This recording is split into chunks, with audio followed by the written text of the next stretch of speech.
Estamos saliendo de viaje, hay un viaje que lo han organizado de una forma extraordinaria, un grupo de hermanos colaboradores del grupo número 1. Y ayer tuvimos Elena y yo una reunión con algunas hermanas que están coordinando un poquito todo este viaje. Y le dije, y hermanos, ¿de cuánta gente más o menos estamos hablando? Porque nos vamos un mes y medio, ¿sí?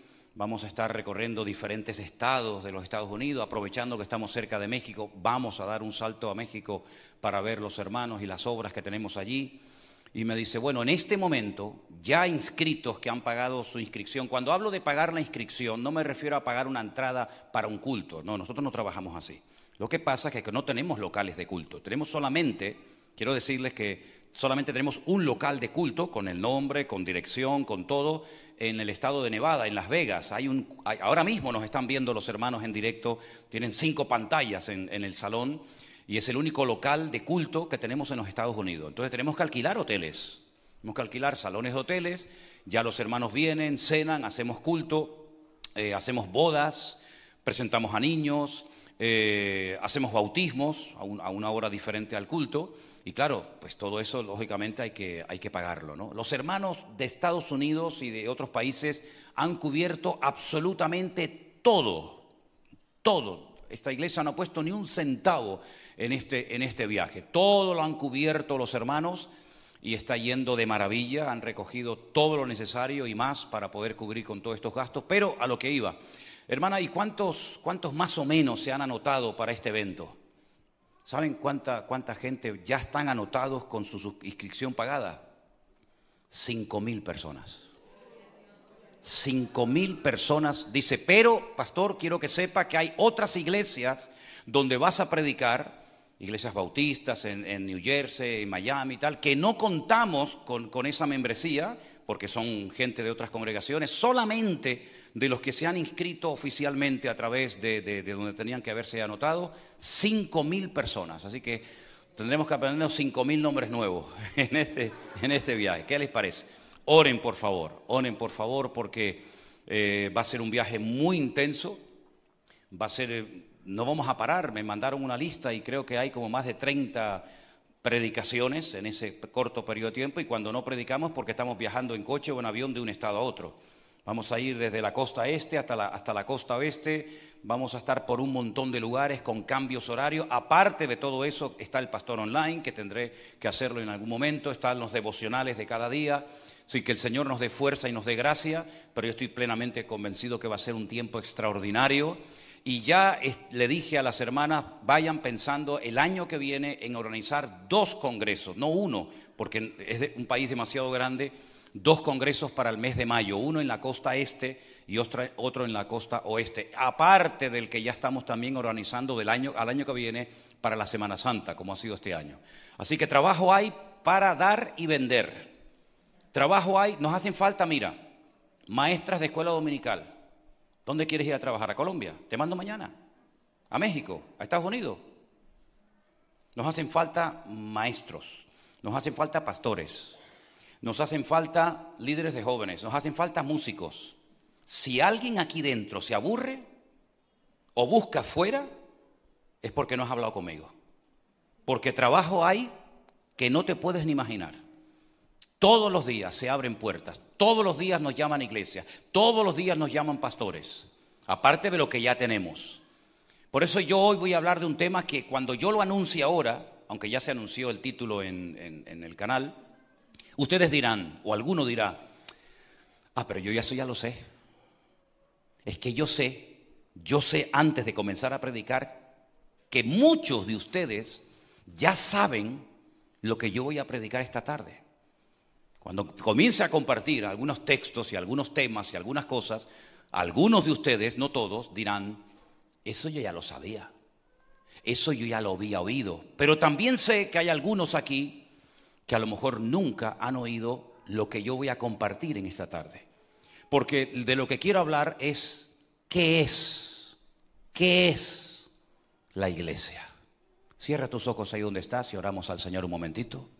Los niños pueden pasar a las clases de escuela dominical. Mientras tanto, por favor, en silencio. Los demás nos quedamos aquí a oír la palabra de Dios, junto con todos nuestros hermanos que nos están viendo en México, en Colombia, en Estados Unidos, en tantos y tantos países, donde hay familias, grupos enteros de hermanos, ahí en la sala de su casa, en su puesto de trabajo, diciéndole al Señor: háblanos, Señor, háblanos, háblanos, enséñanos, Señor, a hacer las cosas bien, a tener un concepto claro de lo que es y de lo que no es la iglesia. ¿Para qué la pusiste en esta tierra? ¿Cuáles son sus funciones, sus responsabilidades? ¿Y cuál es mi sitio en el cuerpo de Cristo? Háblanos y muéstranos, Señor, a la luz de tu palabra, las verdades que tenemos que recordar y en otros casos las verdades que tenemos que aprender. En el nombre de tu amado Hijo Jesús. Amén y amén. Quiero llevarles en primer lugar a la primera carta que el apóstol Pablo le escribió al joven pastor Timoteo. Pablo abrió una iglesia en una ciudad enorme, muy famosa, llena de templos paganos, llamada Éfeso. Estuvo 2 años al frente de esa congregación. Imagínense el nivel de enseñanza que tenían esa gente. En esa ciudad Pablo fue apedreado. Fue apedreado de tal manera que lo dieron por muerto. Y lo cogieron como si fuera un trapo de ropa sucia y lo tiraron fuera de la ciudad. Y dice que los hermanos de la iglesia vinieron, lo rodearon. Seguramente más de uno se habrá echado sobre su cuerpo llorando. Y en ese momento la Biblia dice que Pablo se levanta otra vez. Y algunos creen que Pablo ese día resucitó de los muertos. Tiempo más tarde él dice que en Éfeso peleó contra fieras.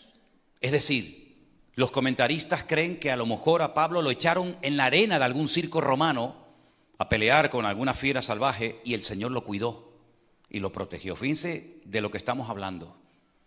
A los 2 años decide dejar la iglesia, se va a otro lugar, pero alguien tiene que atender la obra.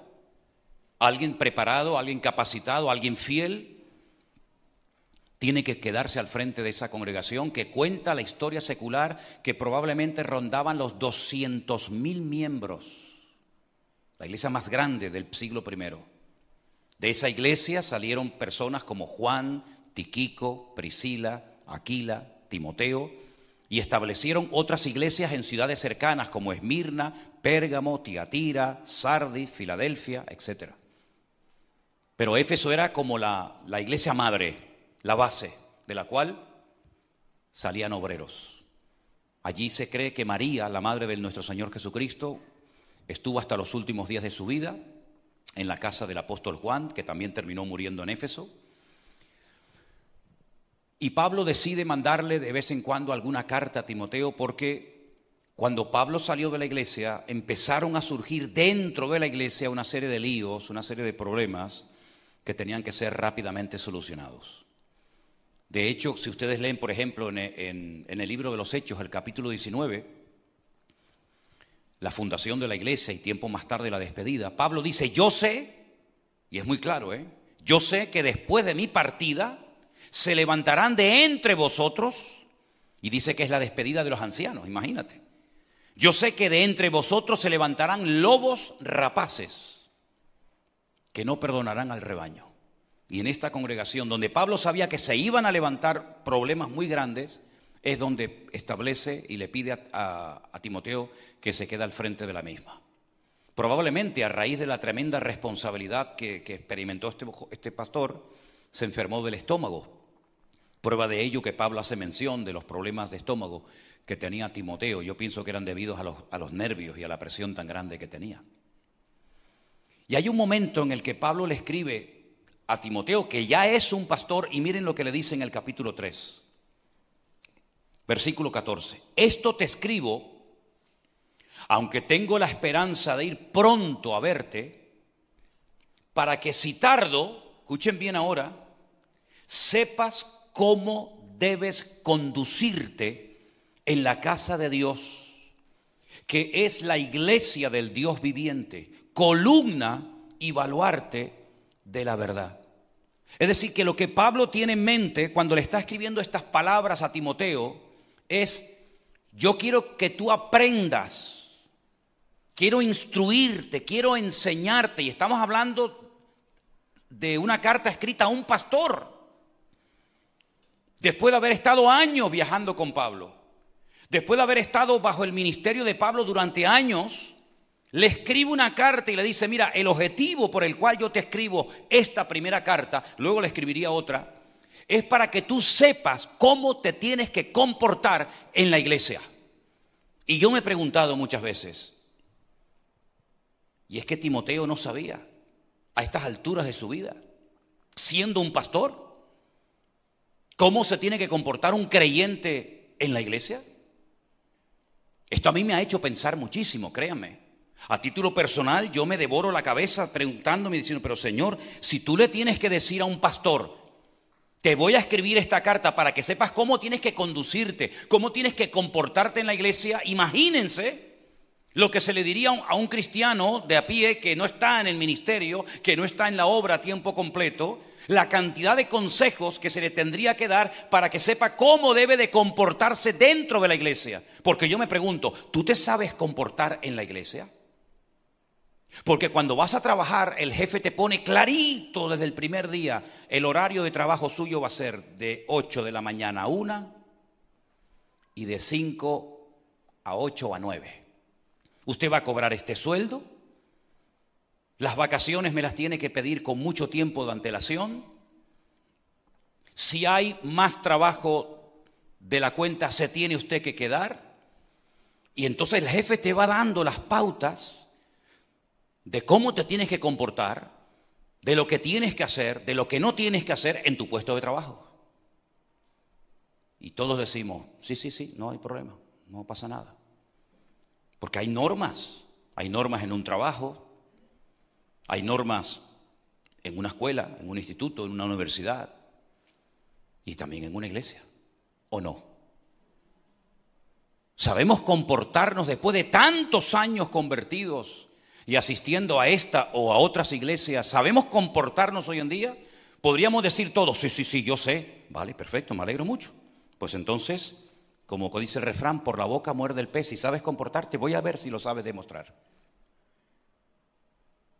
Yo tengo que admitir que si yo fuera discípulo del apóstol Pablo, yo le pediría, por favor, le rogaría a Pablo, enséñame a ser un buen pastor. Te pido, por favor, Pablo, que me enseñes a hacer las cosas bien, a no cometer errores, a dejarme bien guiar. Y estoy seguro que Pablo lo haría.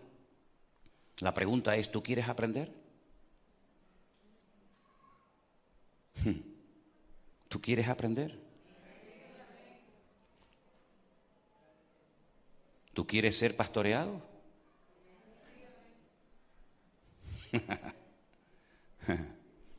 Hay gente que no quiere ser pastoreada. Soy perro viejo en esto, hermano. Es defecto profesional. Hay gente que es imposible pastorearla. Ni yo ni nadie. No es porque estén en esta iglesia, no, es en cualquiera, donde vayas. Hay gente que no quieren ser pastoreados. No quieren.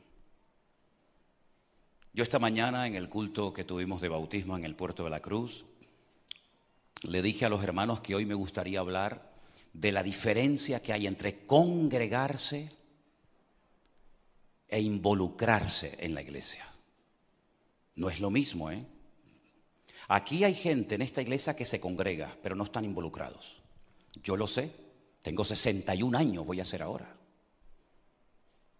Y este año, en el mes de mayo, cumpliremos 41 años de ministerio. Y lo que más, hubieron dos cosas que a mí me costó muchísimo aceptar cuando yo decidí servir al Señor. Dos cosas que años he estado luchando con eso porque digo, no puede ser. Yo no me entra en la cabeza que eso pueda suceder. Pues me equivocaba.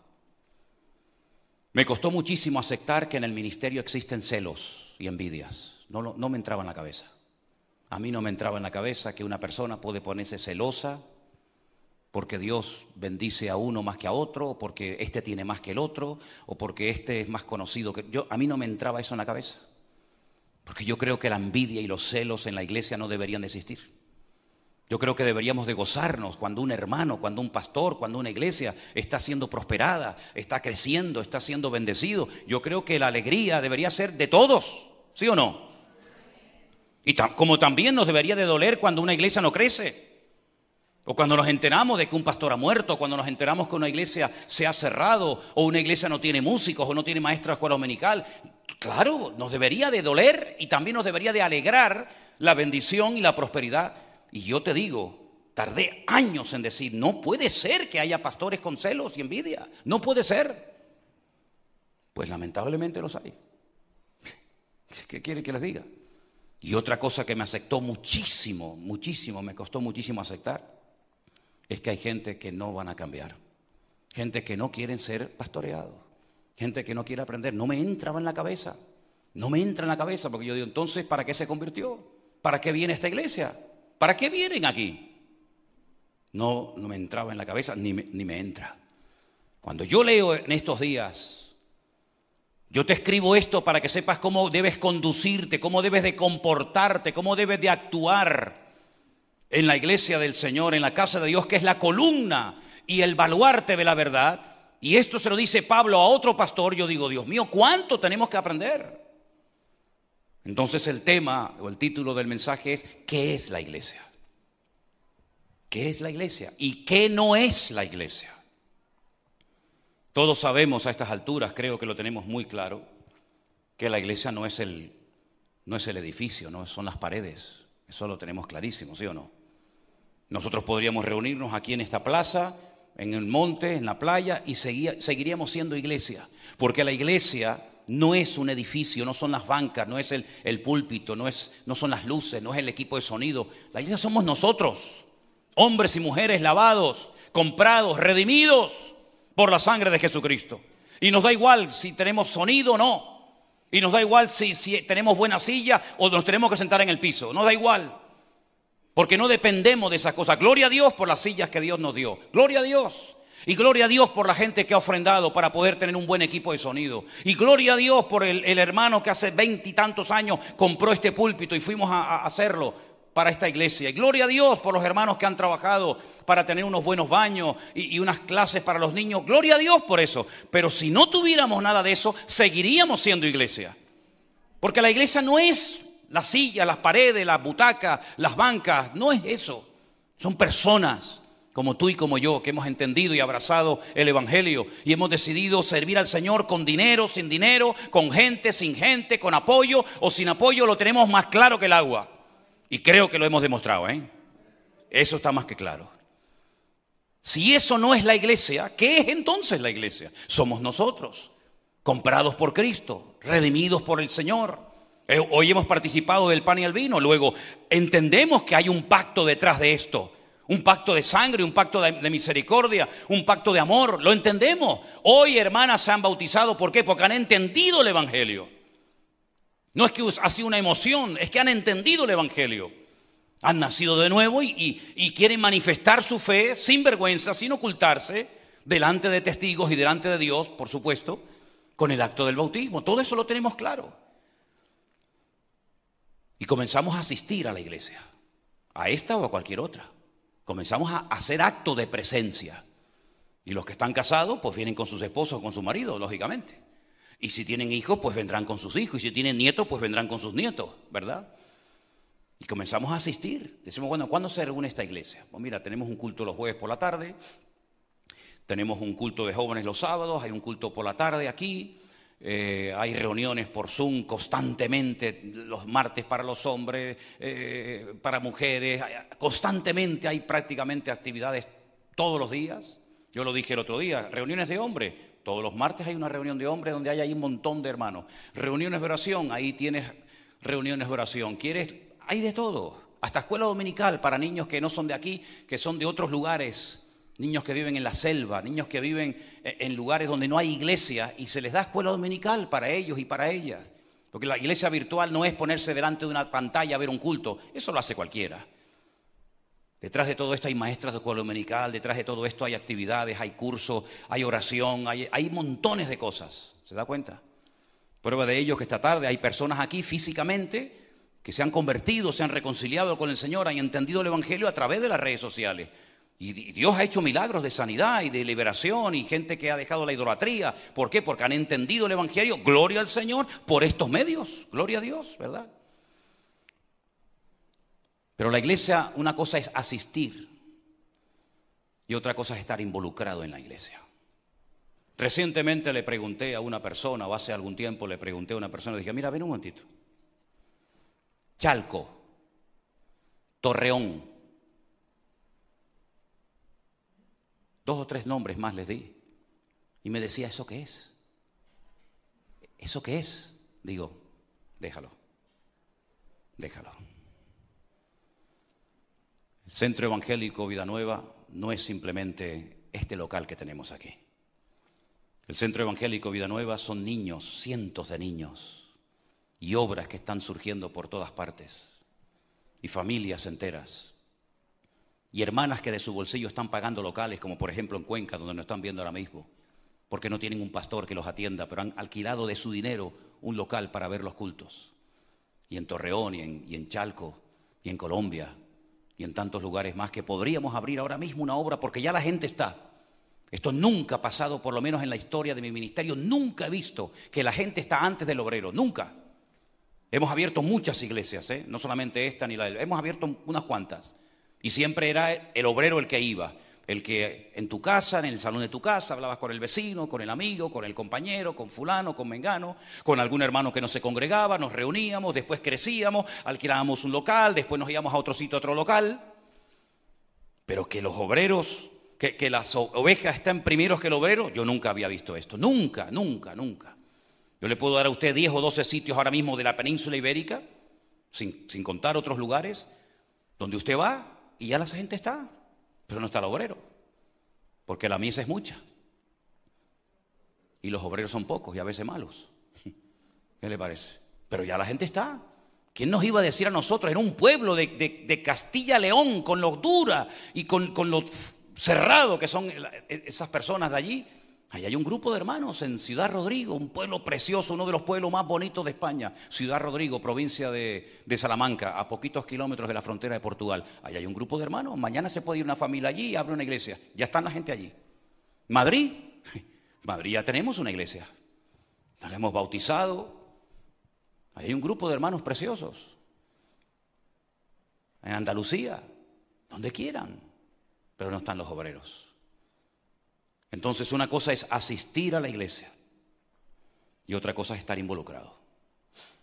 Y eso es lo que yo echo de menos en esta iglesia. Eso es lo que yo no sé transmitir a la iglesia. Y lo dije el jueves y lo vuelvo a repetir hoy. No sé cómo convencerte, cómo inculcarte que no tienes que buscar trabajo fuera, sino que en casa tienes todo el que quieras. Gente involucrada en la obra, porque a la obra no solamente hay que asistir. ¿Saben? El otro día entré a la iglesia y vi una cucaracha. Gracias al Señor que ya se han ido marchando. Se ve que se cambiaron de iglesia. Porque cuando vinimos aquí hace años, la iglesia estaba llena de cucarachas.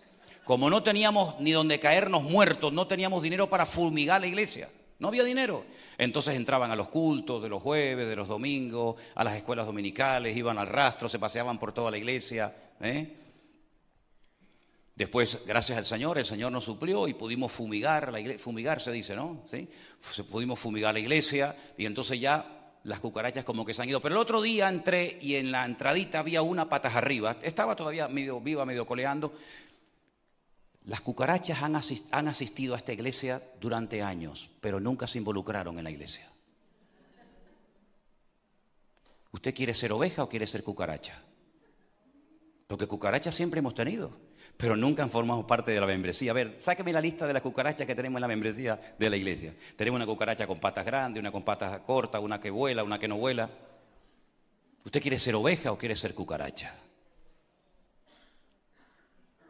¿Cómo es posible que yo reciba más llamadas de afuera diciéndome, pastor, úseme en lo que sea, y nadie me habla de mi iglesia que quieren ser usados en el Señor? ¿En qué estamos fallando, Elena?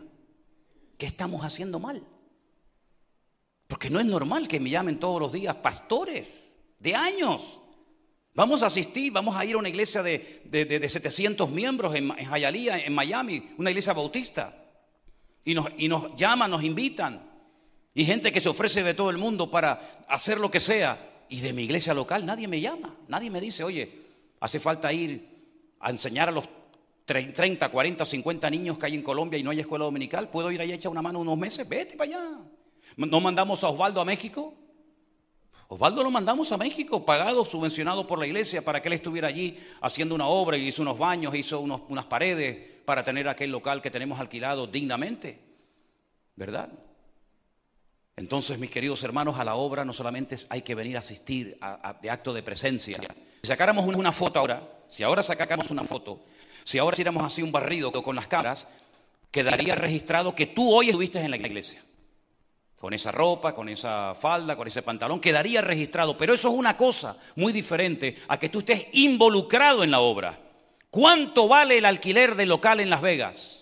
Nadie lo sabe porque nadie lo ha preguntado.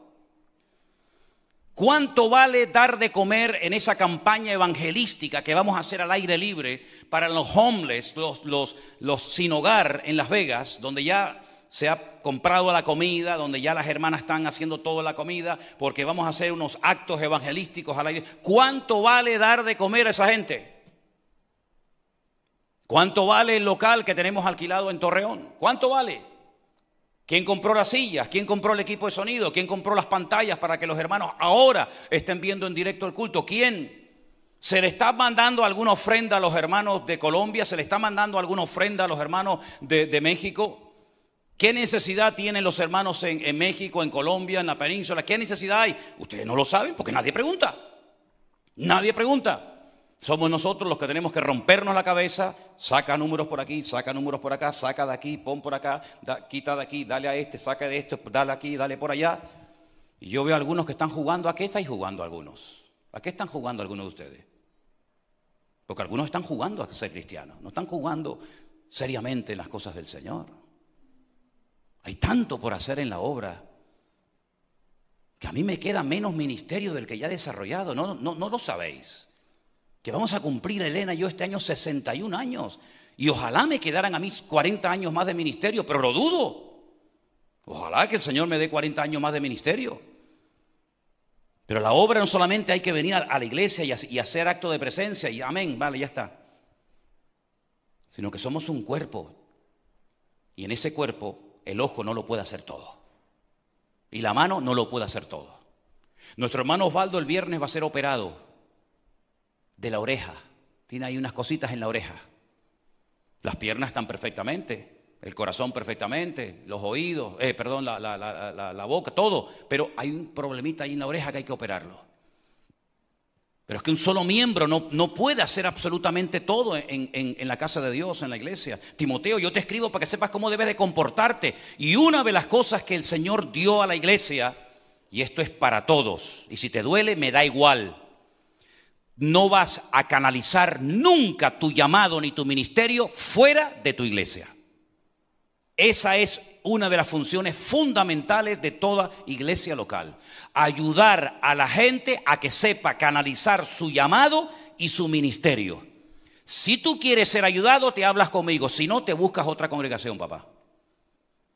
Pero dice la palabra de Dios, y te lo voy a demostrar con la Biblia esta tarde, que grandes hombres de Dios, mucho más grandes que yo, sin lugar a dudas, grandísimos hombres de Dios, necesitaron ser enviados por la iglesia. Podían haber dicho, a mí la iglesia enviarme, yo voy solo, me mande o no me mande usted. Entonces tú no has entendido el evangelio. Tú no has entendido cómo funciona el ministerio. Y si empiezas mal, vas a terminar mal. Déjeme llevarle un versículo. Yo no se lo di antes a ustedes arriba, pero se lo doy ahora. Hechos capítulo 15, por favor, versículo 3. Si me lo pueden poner aquí en la pantalla para que los hermanos lo lean conmigo. Surge un problema en la iglesia, en las iglesias, mejor dicho, de la época, y hay que solucionarlo. Han entrado en la congregación doctrinas raras y extrañas. Han venido algunos de la zona de Judea, de Jerusalén, a decirle a los hermanos, sí, está bien que se hayan convertido, está muy bien que se hayan bautizado, pero si no circuncidáis y si no guardáis la ley de Moisés, ustedes no son salvos. Y Pablo dijo, ¿cómo? ¿Cómo? Yo pregunto, a ver, tú ya llevas un tiempito en el Evangelio. Yo creo que la respuesta la vas a saber, te lo aseguro.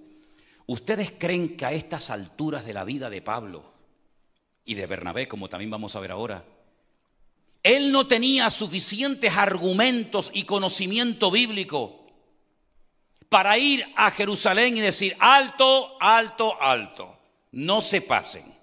Yo he sido maestro de maestros, yo he sido fariseo y he estado bajo los pies del mejor maestro de Torá de la historia de su época, como fue Gamaliel, nieto de Hilel, uno de los mejores rabinos de la historia. No me vengan a mí con el cuento ahora de que la gente que se ha convertido con nosotros tiene que circuncidarse y tienen que guardar la ley de Moisés para ser salvos, porque eso es rotundamente falso. Y estoy plenamente convencido que Pablo hubiera ido solo por su cuenta al concilio de Jerusalén y hubiera dejado a la gente con la boca abierta, porque tenía un conocimiento tan amplio de la palabra que hubiera dejado a todo el mundo diciendo, madre mía, lo que este hombre sabe. Pero mire lo que pasó. En el libro de los Hechos, en el capítulo 15, venga conmigo y se va a dar cuenta de lo que sucedió y va a ver el orden. Si vas a trabajar para el Señor, si te interesa trabajar para el Señor, trabaja en orden. Porque si no trabajas en orden, pues ya sabes lo que ocurre, estás en desorden. Entonces algunos que venían de Judea enseñaban a los hermanos que si no se circuncidaban conforme al rito de Moisés, no podían ser salvos. ¿Ustedes cómo hubieran reaccionado, hermanos, si alguien en esta iglesia entra y nos dice, aprovechando nuestra ausencia, hermanos, ahora que no está el pastor, le voy a enseñar algo que él nunca les ha dicho? A lo mejor por miedo, a lo mejor porque no se ha atrevido o por lo que sea o porque lo ignora. Ustedes son cristianos, se han bautizado en agua, hace años que se están congregando aquí, pero tengo que comunicarles que si ustedes no guardan todos los 613 mandamientos de la ley de Moisés y no se circuncidan los varones, ustedes olvídense de ir al cielo. Ustedes no son salvos. ¿Cómo hubieras reaccionado tú? ¿Cómo hubieras reaccionado? ¿No tendrías que esperar a que yo regresara para decir, alto, alto? Eso no es así. Eso es lo que se estaba enseñando. Esa era la falsa doctrina de la época. Versículo 2. Como Pablo y Bernabé tuvieron una discusión y contienda no pequeña con ellos, imagínate tú las discusiones y las peleas sobre ese tema doctrinal, se dispuso que subiesen Pablo y Bernabé a Jerusalén y algunos otros de ellos, ¿a quién? A los apóstoles y a los ancianos. ¿Para qué? Para tratar esta cuestión. Lee conmigo, por favor, el versículo 3, en alta voz. Ellos, pues, habiendo sido encaminados por la iglesia, repitan, encaminados por la iglesia, otra vez, encaminados por la iglesia, pasaron por Fenicia y Samaria, contando la conversión de los gentiles y causaban gran gozo a todos los hermanos. ¿Quién mandó a Pablo y a Bernabé a Jerusalén? ¿Lo han leído? Díganlo.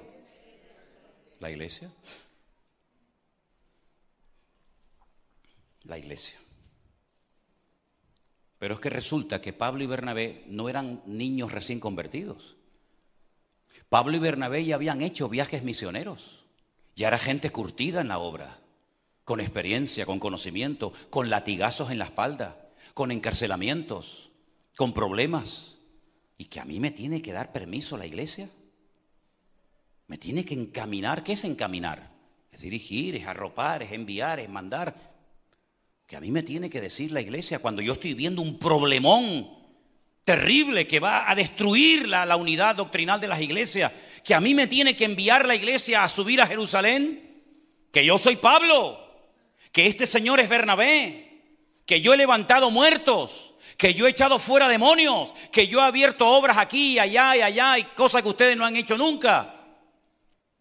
Y Pablo y Bernabé son enviados, como ustedes han dicho, por la iglesia para subir a Jerusalén. Y yo me pregunto, Y ahora viene la pregunta del millón.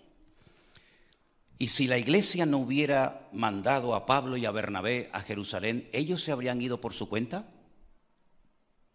¿Qué opina usted, hermano? ¿Usted qué opina?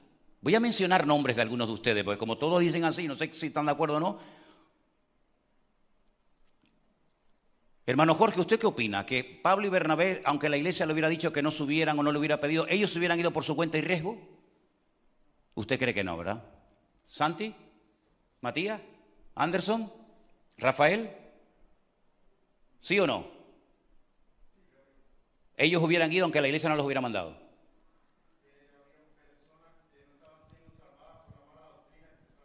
Pero ellos hubieran ido aunque la iglesia les hubiera dicho que no subieran. Pues te equivocas. Porque ellos fueron a la iglesia, según dice la palabra de Dios, encaminados por la iglesia. Ellos fueron encaminados por la iglesia. Fueron los delegados oficialmente nombrados por la iglesia para que fueran a Jerusalén a defender la sana doctrina. Si fueron, es porque la iglesia, ojo, que no lo he dicho, se me olvidaba, que eran miembros de una iglesia. Pablo y Bernabé eran miembros de una iglesia. ¿Y para qué? Si son apóstoles. Pero es que ¿acaso los apóstoles o los que predican el evangelio pueden ir como un caballo desbocado por la vida sin membresía, sin pastor, sin iglesia? Eso es lo que se le ha enseñado a la gente hoy en día. Que no importa si el pastor o la iglesia me apoyan o no, que yo lo voy a hacer sí o sí. Pues eso no es lo que enseña la palabra de Dios. Una verdadera iglesia, un verdadero ministerio jamás le va a cortar las alas ni le va a impedir a nadie que quiere servir al Señor que lo haga, pero decentemente y con orden y en su tiempo y después de orar delante de la presencia del Señor. Eso es lo que yo enseño aquí. Si alguno no lo ve así, tú no puedes seguir congregándote en esta iglesia, amigo. Porque vas por libre y en esta iglesia nadie va por libre. Aquí nos sometemos los unos a los otros. Si usted va a hacer lo que le da la gana, sin consultar al pastor que soy yo, simplemente informándome que a veces ni eso, esta no puede ser más su congregación. Porque en esta congregación, como en el hogar, los hijos tienen que consultar con sus papás. Y no informar a sus papás. Papá, mañana me voy. No, momentito, ¿se va usted a dónde? Mientras usted esté en mi casa, usted respeta las normas que hay en mi casa. Y en esta casa yo le digo a usted que usted aquí no me puede entrar a las 4 de la madrugada. En esta casa usted tiene que estar aquí a la hora que el padre diga lo que sea. Y aquí el que manda es el padre, no usted. Y si no le gusta, ya sabe, coja su montante y viva su vida independiente, pero no pretendiendo que la mamá le haga la comida, que la mamá le planche, que la mamá la atienda y luego el niño o la niña hace lo que le da la gana. Pues aquí en la iglesia tampoco. Aquí en la iglesia hay un orden y el orden es el siguiente. ¿Usted quiere servir al Señor? ¿Usted quiere que el Señor le use? Gloria a Dios, llevo 40 años orando por gente así. Y cada día oro para que el Señor levante hombres y mujeres dispuestos a pagar el precio por el Señor. Pero si tú crees que el Señor te ha llamado, la iglesia tendrá que comprobar si usted ha sido llamado por el Señor o te has llamado a ti mismo. Porque de aquí han salido personas que se llamaron a sí mismos y que la iglesia nunca, jamás apoyó su acto de rebeldía. Todo lo que usted haga fuera del orden establecido por Dios no es la voluntad de Dios. Si usted hace algo como miembro de una iglesia en contra de lo que su iglesia le dice, siempre y cuando, subrayo, porque siempre están los listos que parece que quieren saber más que nadie, siempre y cuando la iglesia no vaya en contra de la palabra. Imagínense que usted dice, yo quiero predicar el evangelio y se dice, no, usted no puede predicar. Yo quiero repartir tratados por la calle para invitar a la gente a los cultos. No, usted no puede hacer eso. Siempre y cuando lo que se enseña en la congregación sea bíblico, ceñido 100% a la Biblia. Además le digo algo, si alguien hay bíblico en esta isla, soy yo. Si aquí hay una iglesia bíblica y un pastor centrado en la palabra, se llama José Manuel Sierra Páez. Eso está a prueba de bombas. Jamás en mi vida he predicado cosas que no están en la palabra del Señor. Todo el mundo sabe que aquí en esta iglesia hay sana doctrina. Lo saben en todo el mundo y algunos todavía aquí dentro no se han enterado. En esta iglesia hay orden, en esta iglesia hay sana doctrina, en esta iglesia hay palabra de Dios. Y el que quiere crecer aquí, el que quiere crecer, puede crecer. El que no quiere crecer ni aquí, ni con Pablo, ni con Pedro, ni con nadie, va a crecer. ¿Saben por qué? Porque la actitud es lo que marca la diferencia. Pablo sabía mucho, Bernabé sabía mucho, pero ellos eran miembros de una iglesia. Bueno, a lo mejor alguno dirá, bueno, pues entonces lo mejor es no ser miembro de ninguna iglesia y así hago lo que me da la gana. Bueno, vaya usted es libre, no hay ningún problema. Pero dice la Biblia que el formar parte de una iglesia es bíblico y es necesario. Todas las personas que nos escriben, y son cientos todavía, ¿verdad, Priscila? Cientos de correos cada día. Lo primero que le preguntamos es, ¿quién es su pastor? ¿En qué iglesia se congrega usted? Y en el momento en el que nos dicen, no, nosotros somos miembros de esta iglesia, nuestro pastor, digo, hable usted con su pastor, hable usted con su iglesia. Yo bastante tengo con lo mío como para ahora estar pastoreando gente que tienen pastor y tienen iglesia. No es que mi pastor me dijo que no y yo quiero saber cuál es su opinión. No. Si usted no está de acuerdo con su pastor y con su iglesia, tenga el valor, en vez de criticarlo y ponerse en contacto con un señor que vive a 20.000 kilómetros de su casa, tenga el valor de llamarlo por teléfono, sentarse con él y decirle lo que usted cree que tiene que decirle, que por su cobardía me lo está diciendo a mí en vez de decírselo a él. A mí no me gustaría, me daría mucho dolor que miembros de esta congregación tuvieran que llamar a un pastor de 20.000 kilómetros para hacer una pregunta de la Biblia. Es que a mí no me cabe eso en la cabeza. Pues me pasa todos los días.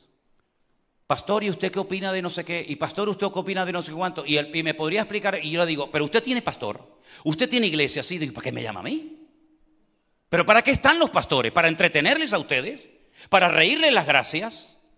Los pastores están para pastorear y para enseñar. Y que yo sepa, corríjame si estoy equivocado, las ovejas de toda la vida han seguido al pastor. Yo nunca he visto un pastor siguiendo a su rebaño. Hay en internet imágenes tremendas de personas que se acercan a una valla donde están todas las ovejas pastando y llega la gente y empieza a llamar a las ovejas y empieza a silbarle a las ovejas. Las ovejas no le hacen ni caso. Pero en el momento en el que llega el pastor las llama y las ovejas, ¿qué? Dejan de comer y vienen todas. ¿Por qué? Porque conocen la voz del pastor, porque siguen al pastor. Entonces, si usted es oveja de este rebaño, ¿por qué no me sigue? Y te dedicas por internet a mandar mensajitos. ¿Viste lo que dijo Manolo? Y viste las luces, y viste la guitarra, y viste la chica que subió, y viste la puerta que compraron, y viste las luces que no sé qué, y viste el sonido no sé cuánto, y viste no sé qué. ¿Por qué no vienes a mí y me lo dices? Yo no tengo secretaria, nunca tendré secretaria. Yo soy mi propio secretario. Para hablar conmigo aquí, ahora, cuando quieras. A las 3 de la mañana, 4 de la mañana, 8 de la mañana, 3 de la tarde, 5, cuando quieras y donde quieras. No tienes que pedir cita. Que hablar con Manolo es tan complicado. Eso es lo que tú dices. Hablar conmigo es muy fácil. Saben dónde vivo, saben mi teléfono. Dígame qué pastor de los famosos por ahí le da su teléfono particular a todo el mundo. Mi teléfono está en las redes sociales. Tenemos más de 600.000 seguidores. La gente me dice, ¿por qué no te sacas otra línea telefónica? Digo, ¿y por qué? Y si alguien necesita urgentemente hablar conmigo y lo necesita de verdad, ¿por qué me voy a hacer el loco y decir, no, yo no le puedo atender? Si yo decidí hace 40 años servir a la gente. Entonces el que no habla conmigo es porque no quiere. Porque el que quiere tiene acceso directo cuando quiera y donde quiera. Porque hemos vivido hasta 4 años y medio dentro de la iglesia, para más INRI. Era imposible no poder localizar al pastor porque vivía aquí dentro, o lo hemos olvidado. Así que la iglesia es el mejor lugar para canalizar tus dones, tus talentos, tu llamado, tu servicio al Señor. Y es más, es una bendición cuando tu iglesia te apoya. Es una bendición cuando la iglesia reconoce los dones y el llamado que Dios te ha dado. Es una bendición cuando los hermanos dicen, oye, ¿cómo se nota que el Señor te usa a ti en la música, o en la alabanza, o con los niños, o con los jóvenes? Es una bendición. Es una bendición tener una iglesia como la que tú tienes. Yo creo que algunos no lo valoran. Estoy plenamente convencido que hay gente que no valora lo que tienen. No valoran la iglesia, no la valoran. Porque si la valoraran, no la criticarían. Si amaran a la iglesia, se involucrarían en la iglesia. Pablo le dijo, yo te escribo para que sepas cómo debes comportarte en la iglesia, que es columna y baluarte de la verdad. A un pastor enseñarle cómo tiene que comportarse, sí. ¿Y quién no tiene que aprender, hermanos? ¿Y quién no tiene que decir, Señor, yo en esto no sabía que se hacía así? ¿No se acuerdan ustedes que un día Pablo públicamente le llamó la atención al apóstol Pedro y le llamó incluso hasta hipócrita? Porque cuando estás conmigo te comportas de una manera, estamos con los gentiles, te comportas como somos nosotros con los gentiles, y cuando llegan los hermanos de Judea te retraes y te da vergüenza y te da miedo que te vean con nosotros, entonces tú eres un hipócrita porque aquí eres una persona y cuando vienen ellos eres otra. Y le llamó públicamente la atención. Y Pedro tuvo que admitir que estaba equivocado. Pedro, no estamos hablando de un niñito que pasa por la calle recién convertido. Pedro, el apóstol Pedro, que caminó por encima de las aguas, ¿verdad? El que vio a Moisés y a Elías en el monte de la transfiguración, el que murió crucificado con la cabeza para abajo, de ese estamos hablando, de ese tremendo varón de Dios. Tuvo que callarse la boca y reconocer que lo que Pablo le estaba diciendo era la pura realidad. Te comportas de una manera en casa y de otra manera te comportas con los hermanos. Y es como dos personas. Allí hablas unas conversaciones que no te atreves a decirles en la iglesia. Y te comportas en la iglesia como un niño bueno, como una niña que no rompe un plato. Y luego en casa, si te oyeran los hermanos lo que hablas, lo que escribes y lo que haces, nos quedaríamos todos asustados. Y tenemos que madurar y cambiar en esos aspectos, porque si no, no vamos a crecer. Claro, algunos dirán, qué duro está predicando el pastor esta tarde. Ya era hora que un día pudiera predicar claramente, porque hace años que no lo hago. Y tengo todo el derecho de hablar la palabra de Dios. Y si algunos creen que voy en contra de la Biblia, que se levante y que me lo diga ahora mismo. Pero eso es lo que enseña la palabra de Dios, que trabajamos en orden, sometidos los unos a los otros. Yo pregunto, cuando leemos someteos los unos a los otros, la pregunta es, ¿y ese versículo cómo lo pongo en práctica en mi vida? Porque orar los unos por los otros es fácil. Yo oro por tus peticiones, hermana, tú oras por las mías, yo te cuento mis problemas, tú me cuentas los tuyos y oramos unos por... Bien. El otro, perdonaos los unos a los otros. Fácil, tú me ofendes, yo te pido perdón, después tú me pides a mí y nos abrazamos y oramos. Bien. ¿Y cómo se pone en práctica ese texto que dice someteos los unos a los otros? ¿Cómo se pone en práctica eso? ¿A quién me tengo yo que someter? Primero al pastor. ¿Saben por qué hablo con tanta autoridad? Porque me respalda Dios. Porque si no tendría valor ni para subirme aquí arriba. Someteos a vuestros pastores, obedecer a vuestros pastores, imitad su fe, para que cuando den cuenta de vuestras vidas delante de Dios, no lo hagan con queja. Eso dice la Biblia. Si algo yo hice en mi juventud, y de eso presumo para la gloria del Señor, es que yo me sometí a los pastores.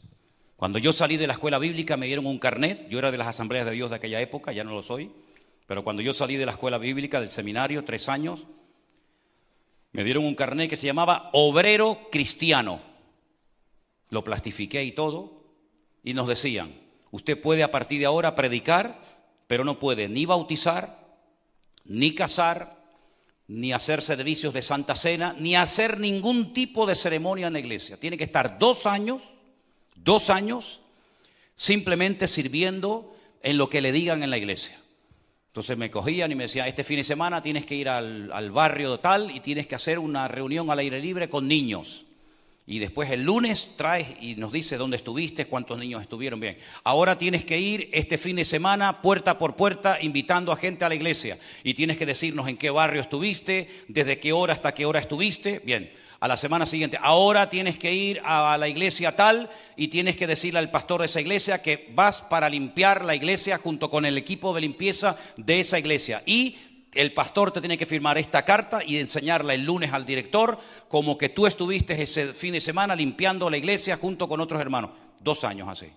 A los 2 años me llamaron a la oficina, me dice el pastor, bueno, ahora le vamos a dar otra credencial, otro carné. Se llama licenciado, ministro licenciado. Fíjate tú, ministro licenciado. Ahora usted puede casar, usted puede bautizar, puede hacer cualquier tipo de ceremonias y tiene que estar 2 años bajo la cobertura de un pastor antes de comenzar por usted mismo el ministerio. Otros 2 años, ya van 4. Al 5.º año me llaman y me dicen, y públicamente hacen una ceremonia, y entonces me dan la máxima condecoración o trofeo que se llamaba ministro ordenado de las asambleas de Dios. Y parecía uno que estaba, ¿verdad? Ministro ordenado de las asambleas de Dios. Y ahora ya usted puede abrir una iglesia, puedes viajar a cualquier isla y puedes abrir una congregación, puedes pastorearla, puedes levantar obreros, puedes levantar pastores. 6 años. Dile tú a más de uno de aquí dentro, usted durante 2 años aquí, oír, ver y callar. Limpiar la iglesia, colocar las bancas y tiene que trabajar en el rastro todos los días de 10 de la mañana a 1 de la tarde. 2 años. Dices, ya. Me voy a la iglesia de la esquina que en cuanto llegue me hacen líder de alabanza o director de la escuela dominical. Así era mi época.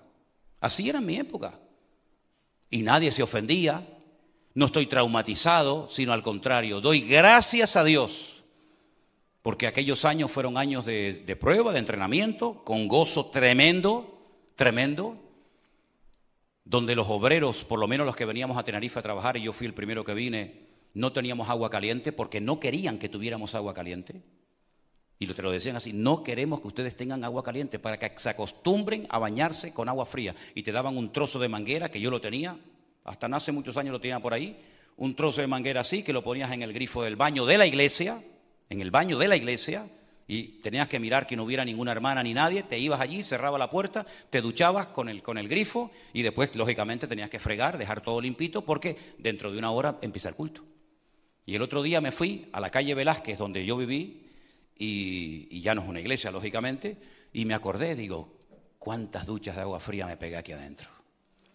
Por eso cuando me dice, ¿está fría el agua del bautismo? Digo, sí, un poco, pero no pasa nada. ¿Quieres o no quieres ser pastoreado? ¿Quieres asistir o quieres involucrarte?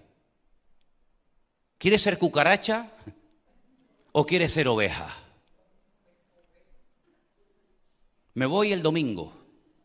Antes del domingo, y lo digo muy en serio, antes del domingo, yo espero que todos y cada uno de los que estén aquí esta tarde, y qué lástima que no haya traído una cámara, estuve a punto de hacer así, ¡tac!, y grabar varias fotos. Quiero que me digas, ¿qué quieres ser? ¿Cucaracha o oveja? Si quieres ser pastoreado o vas por libre. Antes del domingo, yo espero que todos y cada uno de ustedes, y me estoy quedando con sus caras ahora mismo, hasta me voy a recordar hasta dónde estás sentado. Y me lo tienes que decir, porque de ti depende la semana que viene si sigues aquí o tendrás que orar y pedirle al Señor que te muestre un lugar, porque siempre hay un lugar para todo hijo de Dios, sea aquí o sea allá o sea donde sea. Así que, mis queridos hermanos, no tengo que pedirle perdón a nadie por lo que he compartido en esta tarde, porque esto es lo que Dios había puesto en mi corazón. Y solamente pienso en una cosa: cuando yo falte de aquí, bueno, gracias a Dios que Dios ha levantado a Anderson, pero cuando faltemos nosotros, ¿qué va a ser de esos niñitos que están jugando y corriendo en la escuela dominical? ¿Quiénes van a ser los siguientes músicos, las siguientes maestras de escuela dominical? ¿Verdad? Yo no quiero hacer como hizo recientemente cuando estuve en Italia este pastor que dijo públicamente: hermanos, esta iglesia la abrí yo y cuando yo me muera, la iglesia se muere conmigo. Se quedó tan pancho. No. Aquí dentro está el pastor de esta congregación dentro de unos años. Y están las próximas maestras de escuela dominical. Y están los próximos líderes. Y los próximos misioneros. O vamos a tener que estar nosotros todos los días del tingo al tango corriendo de aquí para allá para atender y bautizar y casar y enterrar a la gente. Yo creo que ha llegado el momento en el que tenés que darte cuenta de que el Señor cuenta contigo.